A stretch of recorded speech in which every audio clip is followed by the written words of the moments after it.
Hello, Packers fans. Welcome into PackersNews.com. I'm Kassidy Hill, joined by Pete Dougherty here on I was about to say a beautiful Friday afternoon, Pete, but it's sort of a gloomy day here in Green Bay.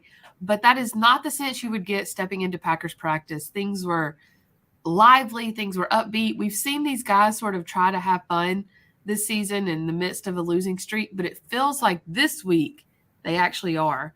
They've won 3 in a row. They feel like they can win these last 2 and maybe sneak into the playoffs. And it's a palpable feeling around Green Bay. So, Pete, let me just start with you. Like, what do you think?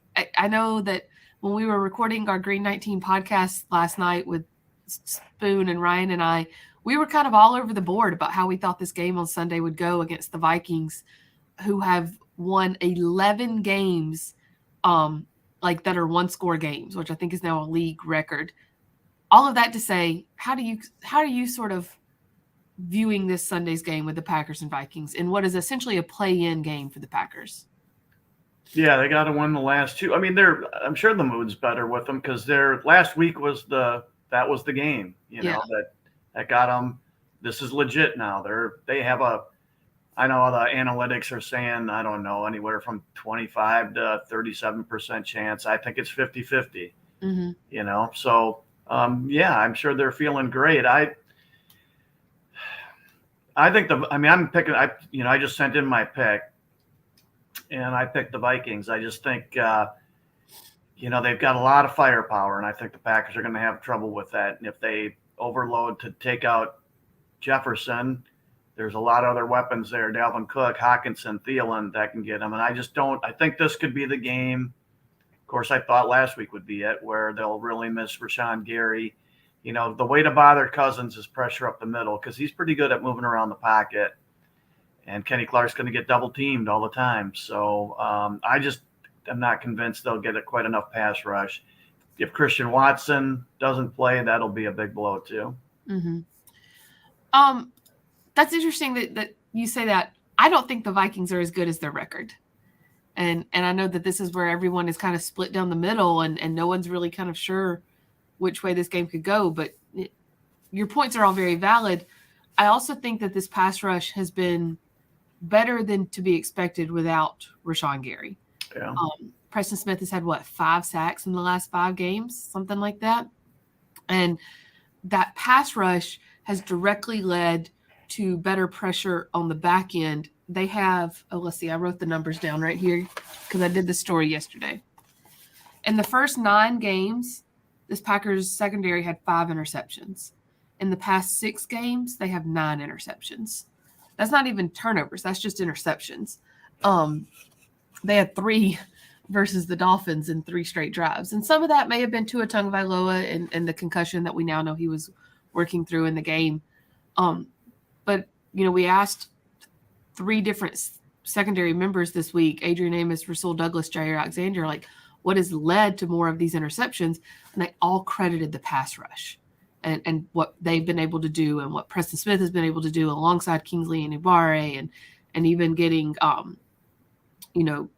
more push from Devontae Wyatt and TJ Slayton and Kenny Clark having a much better game the past 3 or 4 weeks than he did at the beginning of the season.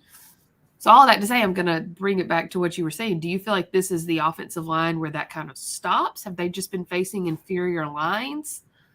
Well, they played before the Dolphins, they played 2 bad offensive lines. Yeah. The Dolphins line, I don't know a lot about it, but it seemed like it was okay. Jaron Reed had a really good game last week. So if he has a matchup, if he plays that well again this week, because that's pass rush up the middle, that could make a big difference. A lot of this game comes down to matchups, and sometimes you can go against an offensive line that's, it's been fine, but you might have a really good matchup with a certain guy whose skill set matches up well, So I don't know if that was the case last week or not. Well, and we'll find out because their pass rush, it has been better. Maybe they'll blitz more. They don't have to worry as much about Cousins taking off and running as some of the quarterbacks they faced. The Vikings aren't as good as their record. I mean, they're only +5 in point differential for the season for a team with a 12-3 record. That's just incredibly low. Right. So, they're probably not quite as good as right, but they are really explosive on offense. And Cousins is one of those guys. He's he's a run hot, run cold guy, and when he runs hot, he can get a hot hand in any given game and be great. He can also throw some really bad interceptions in any given game. Yeah. So, I picked I don't know who's going to win. I still have my doubts about these Packers, and if they win this one, then I'm picking them to beat the Detroit Lions. There, how's that? There we go. My thought was kind of if they beat Miami, because I didn't pick them to beat Miami. I picked Miami. But I was like, if they beat Miami, I'm probably going to end up picking them in these last 2 games. So, but, we'll never know. Or we won't know until Sunday. Yeah. Got a couple of questions coming in. Callum says, what are your thoughts on Bakhtiari coming back? This is a very, very good question, Callum. And when Matt LaFleur said today that he fully expects Bakhtiari to play, I was shocked, Pete. This is a guy that had an appendectomy less than a month ago. And I understand that, athletes heal at a different rate than probably us mere humans. But that also this is an offensive lineman who's going to be in the trenches and getting hit in the area where those stitches would be. Were you surprised to hear Matt LaFleur say he expects Bakhtiari to play on Sunday? No, I looked up Joe Burrow because he had an appendectomy right when camp started. And he was back in about the same amount of time. And the quarterback, he's exposed to hits, and he's got a twist and throw. So, the fact that they listed Bakhtiari as doubtful last week, rather than just scratching him as out, made you think he had a chance this week. So, and I don't know. This is a pretty rare thing, in season appendectomy. So, there's not a lot to go on. But that more. Listing him as doubtful last week instead of out made me think they must think he's got, that suggests he's got a chance this week. I just wonder how he'll play, because he was completely laid up for, I'm sure, at least a couple weeks there. So I just wonder how sharp he'll be and all that, because, he hasn't played a lot this year, but when he played, he's actually played, very good football. Yeah. And that, of course, means that Zach Tom will likely be out. I asked Matt LaFleur today, have you ever had to rely on a rookie class this much top to bottom? Because, you think about it, everyone from Quay Walker to Samori Toure has played significant snaps for this team this year. I think every rookie besides Sean Ryan, who is serving a suspension, has played what I would call significant snaps. Is that a team you can trust going into possibly the playoffs, a team that's relying that much on young talent? You know what? It happened. They put themselves in this situation with the decisions they made in the offseason, with bringing back Rodgers at the contract they did, and then trading, Adams forced their hand, but trading Adams. I just think back to, it was the first year the 49ers won the Super Bowl under Bill Walsh. So this is going way back to before you were born. But I think it was, what was that first year? I can't even remember what year it was, but it was a year they drafted. They had 3 rookies starting in their secondary, 3 draft picks starting in their secondary, and they won the Super Bowl. So it can be done. I'm not saying the Packers are doing it. I am not picking them to go to the Super Bowl, but it's the way things work in this league, and especially in the salary cap era, where you got to go young and cheap at some spots because you just can't have everything because of salaries. But it definitely makes things tougher. Still the bigger thing is, Christian Watson, he's proven he can really help them. But if that hip doesn't allow him to get on the field, then, that's a big blow. Let's talk about Christian Watson for a second then.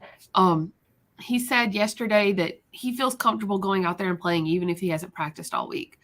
That would be absurd for most rookies to say that, especially for a rookie like Christian Watson, who has not played, many games like in a row, just due to various injuries, some out of his control. And he did also clarify, in case you weren't sure, in case anyone watching wasn't sure, that he was hurt on that really, really tough hit he hit on the 4th down conversion in the 4th quarter. That's when he was hurt, and he came away with a pretty bad hip bruise. But Matt LaFleur reiterated what Christian Watson said today and said he's so smart that they feel comfortable putting him out there even if he hasn't practiced. He did practice with the team today from what we could tell during the open media portion, but I imagine that when the injury report comes out, he'll be limited.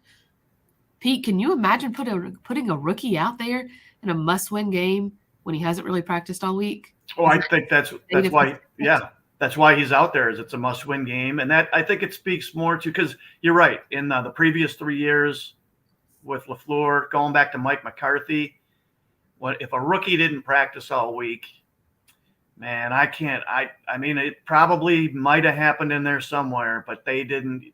They did not play that Sunday. That was only for guys who had been around for a few years. Right. But this tells you basically how important this guy is to their team already and what's at stake. Because otherwise they wouldn't be putting him out there. If this was week 4 and he had the same injury, can't imagine they'd be putting him out there. But they got to win, and he's their best guy in the passing game, right? I mean, he is the guy. Look how much better they've been since they're 4-2 in the last 6 games. Yeah, 8 touchdowns for the guy. They're putting him out there because they have to have him out there if at all possible. Christian Watson, of course, is the key, but good question from Amy here. What will it take to get the run game going early to keep Minnesota offense off the field? If Christian Watson is their best player, then Aaron Jones is 1B. Yep. It's 1A and 1B. Aaron Jones has been there. They've been quote unquote managing him because of his injury.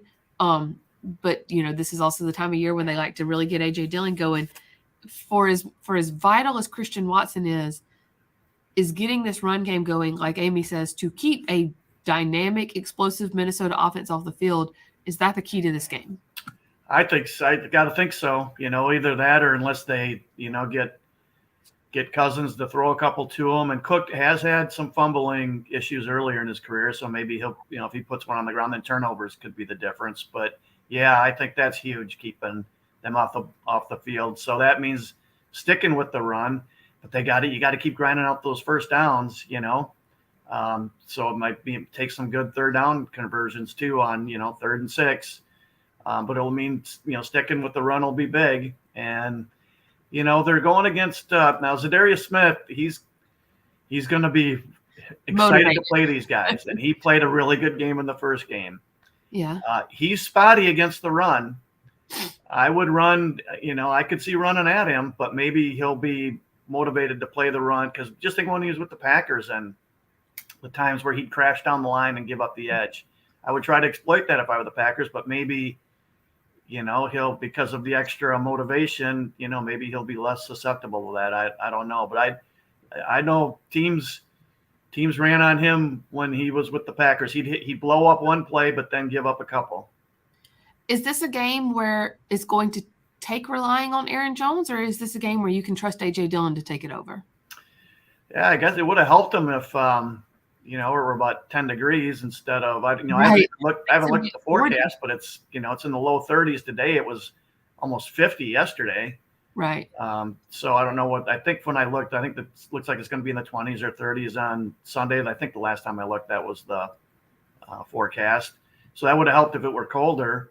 But, Dillon's a good player and he's helped them a lot. And when they take Jones off the field, there's not that big a drop-off with Dillon, but there is a drop-off. And so I got to think they're hoping they can squeeze more out of Jones than they got last week. Let's jump back to the other side of the ball because this is a really good question from Eric. If we bump Jefferson and bracket him with a safety, are we just going to give up a ton to Hawkinson? Or do our inside linebackers just have to blanket him? That's sort of the danger of this offense now is that if you put a lot of attention on Justin Jefferson, you could get beat by Thielen or now Hawkinson.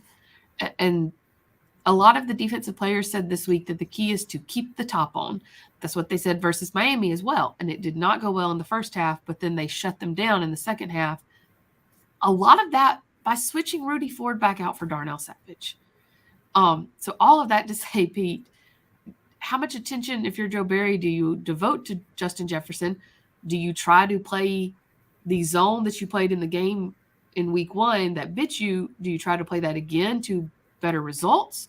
Or do you play kind of like what you did with Miami where you're mixing some coverages and disguising things? But it's going to be a lot harder to confuse Kirk Cousins than it was to confuse Tua Tagovailoa. Yeah, I just, you can't let Jefferson beat you, can you? I mean, he's done it a couple times already.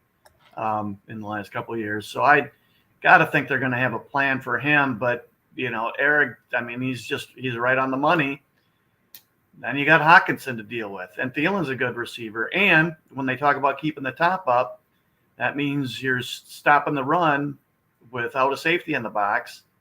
And Dalvin Cook's a very good running back. So that's why they're a difficult team to play. Doesn't mean they can't be beaten. Doesn't mean they can't be stopped even. What was it? What were they down in that game? Was it 33-0 or 33-3? 33-0. 33-0. So they got shut out for the first half in that, a couple weeks ago. So it can be done, but it's hard to do for 60 minutes. And it's a huge challenge for Joe Barry and for the inside linebackers covering Hawkinson and also stopping the run. It's just a big challenge for the Packers defense overall. I'm not trying to promote home cooking here. This is just a legitimate question. How many teams do you think would give up a 33-point lead? Oh, very few. That was staggering to watch that happen. And, momentum, and it was Minnesota at home and all that. And that was incredible. And it was more the point of that they shut them out in the first half. Indianapolis shut out the Vikings in the first half. I mean, shut them down. So, it can be done. It's been done recently, at least for 30 minutes. Yeah. This is kind of all encompassing. Callum says, Pete, what matchups are you most looking forward to? I'm just really curious to see how much they move around Alexander. Maybe, if Jefferson's on Alexander's side, they have Alexander cover him, whether it's slot or outside. And if he's on the other side, then it's an automatic double. Maybe it's something like that. But the Vikings will pick up on that. And then you're going to see Hawkinson running his routes out there. So it's just the whole chess game for the Vikings offense against the Packers defense. I think that whole thing is just going to be really, really interesting. And Zadarius Smith, if he lines up at right end very often, and if he does, if he's going against how he does against Bakhtiari, assuming Bakhtiari plays, which it looks like he's going to. I'm going to tack on another question here. Going into this game, if you are Joe Barry, do you trust what you think Darnell Savage can do from a physicality standpoint, or do you trust what Rudy Ford gave you for the past few weeks and ignore the Miami game? Yeah, I don't know. I think I would go. I'd be inclined with. I mean, they benched Savage for a reason.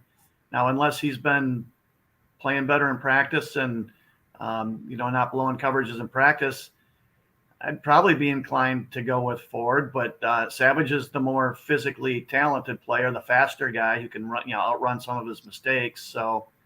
I don't know. I don't know if you can tell watching practice which way you think they're going to go. Because I know you guys get kicked out before the 11-on-11 stuff starts. But I don't know. I'd be inclined to go with Ford, but I don't know. Maybe it's 6 of one, half dozen the other.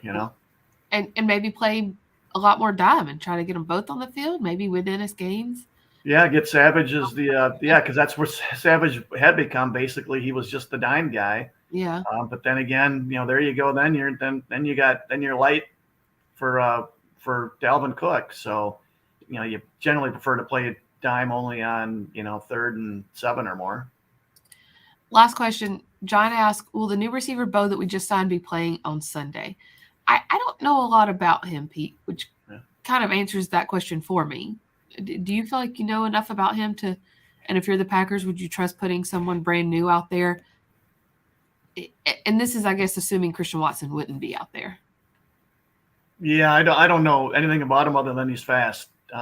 So it seems like that was more of a, protection move than, that they're aching to get him out there for the reason that you said. So I don't know. I guess I'd be surprised if he sees any snaps. He was signed from the Seahawks practice squad. And so, yeah, I don't know if you can bring somebody in off a practice squad right away onto a 53 and play him within less than a week. So that would be interesting if he did. I guess we'll see. Do they want to put Melton out there? Do they want to put Samari Toure back out there? Well, we'll find out on Sunday. Pete, I know you said you had just put your prediction in and you went with the Vikings. Is that what you said? That is correct. Yep. So do you have any score predictions? What do you think this will be another one-score game for the Vikings? I think I went, I can't remember now if I went 34. I think I started 34-31 and I might have switched it to 31-28. So either way, that's a one-score game. I think this could be a really highly entertaining game. I could see a decent amount of points being put up and a bunch of swings, the lead changing hands and all those things. I think it could be a really entertaining game to watch. I'm picking the Vikings, but if any of us knew what was going to happen, we'd be living off all our gambling revenue, right? Yeah. Wouldn't that be nice? I did want to answer this final question that I saw come in. David asked, does Bo return kickoffs? David, from what I can tell in my research, he has not returned kickoffs. He didn't do so at Rutgers from what I can tell, and he didn't really do so with the Seahawks. But, maybe they need him to, especially if Keyshawn Nixon is still going to be dealing with that groin injury. Keyshawn Nixon did stretch with the team today, but he stayed inside when they went outside. So we'll have to wait and see what happens with him as we get closer to game time. And when the injury report comes out today, I imagine it will be a lot of questionables down the Packers injury report. Pete, thank you so much as always. We'll let you get back to it. We will have full coverage for you leading up to the Packers versus Vikings on Sunday. And then Pete and I will be here for you for our post-game Facebook Live. Then we'll have post-game Green 19 podcast as well. Thanks so much as always. Thanks, Pete.